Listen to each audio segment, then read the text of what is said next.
کافر کہنے سے میرے نبی نے اکرما کے سامنے روک دیا. اب نبی کی ماں کو کافر کہا جا رہا تھا.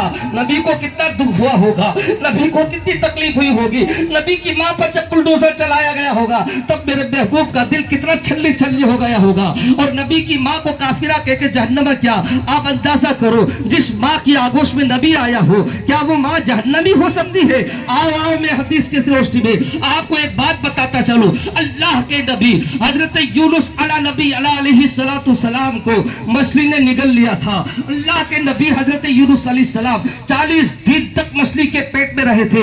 جب اللہ کا نبی یونس علیہ السلام مچھلی کے پیٹ میں چلے جاتے ہیں تو اللہ تبارک و تعالی جبرائیل سے فرماتا ہے, اے جبرائیل سمندر کے تمام جانوروں کو حکم دے دو اور سمندروں کے اندر اعلان کر دو کہ کوئی مچھلی اس مچھلی کے برابر برابر نہ چلے, کوئی مچھلی اس مچھلی کے آگے آگے نہ چلے, اور کوئی مچھلی نر جو ہے اس مچھلی کے اوپر نہ چڑھے, اس لیے کہ اس کے پیٹ میں میرا یونس ہے.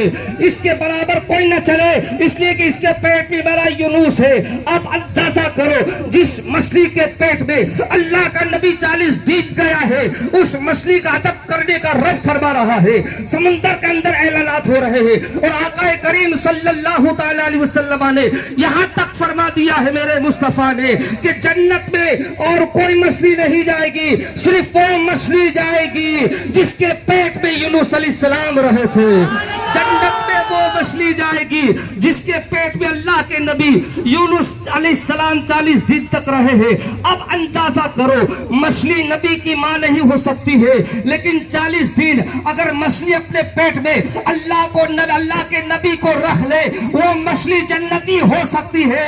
تو جس کی گود میں نبیوں کا تاجدار رہا ہو, جس کی گود میں امام الانبیاء رہا ہو, جس کی گود میں شفیع المذنبین رہا ہو, جس کی گود میں طٰہٰ و یاسین رہا ہو, جس کی گود میں نبیوں کا تاجدار رہا ہو, اور جس کی گود میں صرف 40 دن تک نہیں بلکہ پورے 9 مہینے تک جس ماں کے شکم میں میرا نبی رہا ہو وہ ماں جہنمی کیسے جا سکتی ہے؟ وہ ماں تو جنتی ہے, نبی کے باپ بھی جنتی ہے, نبی کی ماں بھی جنتی ہے. اور میرے نبی کی ماں کی شان تو یہ ہے کہ حضرت آمینہ فرماتی ہے, حضرت آمینہ خاتون فرماتی ہے کہ جب میرا بیٹا میرا چاند میرے شکم میں آیا تو مجھے کچھ پتا نہیں چل رہا تھا کہ میں امید سے ہوئی ہوں. حالانکہ دنیا کی ساری عورتیں جانتی ہیں کہ جب عورتیں امید سے ہو جاتی ہے تو انہیں پتا چل جاتا ہے. کیوں؟ اس لیے کہ جب عورت امید سے ہوتی ہے تو اس کو الٹیاں آنا شروع ہو جاتی ہے.